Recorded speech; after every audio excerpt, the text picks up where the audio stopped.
in this athletics championship. It's the men's and women's 100-metre finals. We're starting with the men, and Andrew Cott is your commentator. Thank you, Benjamin. Azamati is the first out. He was running very quickly in the spring in the US, has struggled a bit in the summer to recapture that form. Didn't get a good start in the semi-final, but if he does, look out for him. Yupun Abekun of Sri Lanka ran very well in the first round, 10.06. Just looked a bit tight in the semi-final, but again, if you can find that first round form, he may well feature. Ferdinand Omanyala, though, is going to be the next man. Well, he was never going to join the distance ranks of Kenyan runners. All power, born to sprint, quickest in the semi-finals. The African champion this year perhaps starts as the slight favourite, but alongside him will be from South Africa, the defending champion Akani Simbine. Took the title in a South African 1-2 on the Gold Coast 4 years ago with Enrico Brunches in silver. 5th in the recent World Championships as well. And Simbine will fancy himself as the man to beat. Emmanuel Essemi, Cameroon, have never taken a medal of any colour in this event, but Essemi certainly has a chance. This really is an open field in the men's 100 metres, and we're about to meet the two home athletes. And the loudest cheer will surely go to the next man into the arena. And the Alexander Stadium welcomes Nathaniel Mitchell-Blake. All the home athletes have talked about the lift they're given by this crowd. What a semi-final it was for Mitchell-Blake. Took the victory in his semi-final, 3rd fastest time overall. Let's see how fired up he is, but Jeremiah Azu for Wales, the British champion. Azu's coming away, the start of the gods in the semi-final. They will surely try. He gets out so fast. Can he hang on? A PB of 10.15 in the semis. He needs that and perhaps more again. Rohan Browning of Australia makes up the lineup, which is 8 athletes, 8 different countries. There are a couple of curiosities about this final. That hasn't happened since 1994. We've had 8 different countries competing in the final. Nobody from Jamaica, no sprinters from the Caribbean at all. And that's the first time since 1986, and it was a Caribbean boycott of Edinburgh in '86. I think also of Botswana, who've got the quickest man in the Commonwealth at the moment, and the staggering talent, the 19-year-old, just turned 19, of Letsile Tebogo, who's running in the World Under-20s, ran 9.91 in Colombia. And he's actually just gone below 20 seconds with a cruising 200 metres. So look out for Letsile Tebogo in the future. I understand they've got a slight issue with the timing at the moment, and these are the nervous moments, Colin Jackson, where you're ready to go. You can see how fired up they are, but the psychology of this and trying to sort things out. And this is where the champion is really made, where you keep your calmness and your focus on the job in hand, not any distractions. So a little just a bump of knuckles between Simbine and Omanyala, the South African and the Kenyan, side by side, and they would start as the 2 favourites. And again, just looking at them lining up, the 8 different colours, the 8 different countries. Azamati of Ghana on the inside, Abekun of Sri Lanka, Omanyala of Kenya, Simbine of South Africa, Essemi of Cameroon.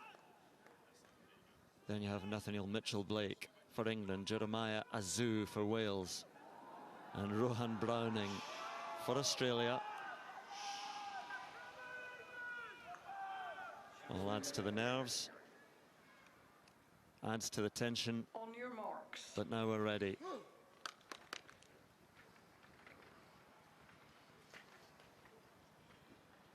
How can 32,000 who made such noise in the final of the women's 10,000 metres now fall so quiet?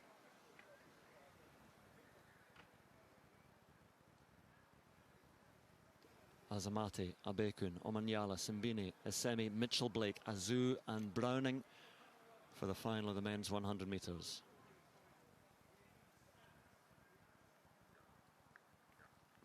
Set. Oh, flying out the blocks, Simbine, but look at Omanyala alongside him, and it's Omanyala who's powering his way. Is anybody going to catch him? Omanyala surely for the gold takes it. Simbine with the silver, perhaps Abekun for the bronze. 10:02, the winning time. But again, the smile says it all. For Ferdinand Omanyala, Kenya have a champion in the 100 meters. So well known, so well used to taking titles in the middle distance and beyond. But they have the quickest man in the Commonwealth here tonight in Ferdinand Omanyala. And from that start, Simbini, others were trying to get back to him, but they just couldn't. He was too fast, too strong. And very, very confident. Simbini, the defending champion, ends up with a silver medal. But what a tremendous performance. And the Sri Lankan taking a bronze. Who would have called that 1, 2, 3? Well, I mean, we're talking about Kenya winning their first Commonwealth 100 meters golds. I mean, Sri Lanka, first time on the podium in 100 meters. So this is it's been a curious final indeed for lots of reasons. Nathaniel Mitchell-Blake and Jeremiah Azu just couldn't get into that race at all. They had threatened and promised so much with their performance in the semi-finals, but really Omanyala, again, look at him, he's a sprinter. And he's got the smile of a champion now as well. I love to see his celebrations. Look at that. He really feels a sense of honor, doesn't he? You can see he just has that pleasure of winning. No stress, saying, I'm a Commonwealth champion. What else do you expect? Great run. I think it was Simbini with the silver, Abekun with the bronze. And just as we look at a couple of replays, the frustrating thing for Nathaniel Mitchell-Blake and Jeremiah Azu will be that, you know, the times they ran in the semi-finals, I know it doesn't always work out like that, but the times they ran in the semi-finals would have got them onto the, you know, the very edge of the podium. But Omanyala out and gone, and from this point, Michael Johnson, no one was catching him. No one's catching him. I mean, he's got a great start. He's very compact. Sometimes he gets a great start, sometimes he doesn't, but he's been pretty consistent this year with everything that has gone on with him. World Championships, getting in a couple of hours before that heat. This was his opportunity here, and he took advantage of it, just led this race from start to finish. Akani Simbini, so much experience, been in 5th and 6th place in so many World Championship and Olympic finals, got a really good start over on Omanyala's right side, but it didn't bother him at all, and he was able to come through. He looked relaxed from the very beginning. It was interesting seeing Omanyala and Simbini sort of bumping knuckles right there on the start line as they were trying to figure out the start situation. You look right there and you see that actually coming out of that drive phase, Omanyala had a little bit of a dip and a little bit of a misstep there, but recovered well, didn't panic, and stayed with it here and still led this race from start to finish. Simbini, the reigning champion, relegated to 2nd place, but still a medal.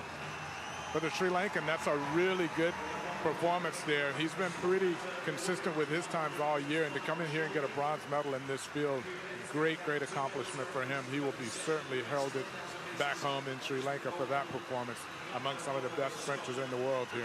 But Omanyala has been very good all year long, and yeah, it was so sad to see what happened to him at the championship, the World Championships, coming in and out a few hours before his preliminary. He made it through that, got into the semifinal, but that was the 2nd day, and the fatigue just took over and wasn't able to get into that final, where I think he would have certainly mixed it up with those with the Americans who swept it. Maybe not a medal, but he certainly would have wanted to be in that final and give it a shot. But he got it here and took full advantage of it. Great performance.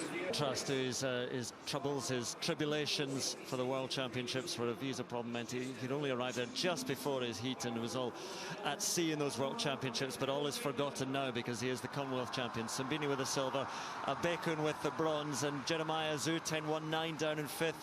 Again, he could have perhaps threatened the medals after that semi-final performance, but you saw in the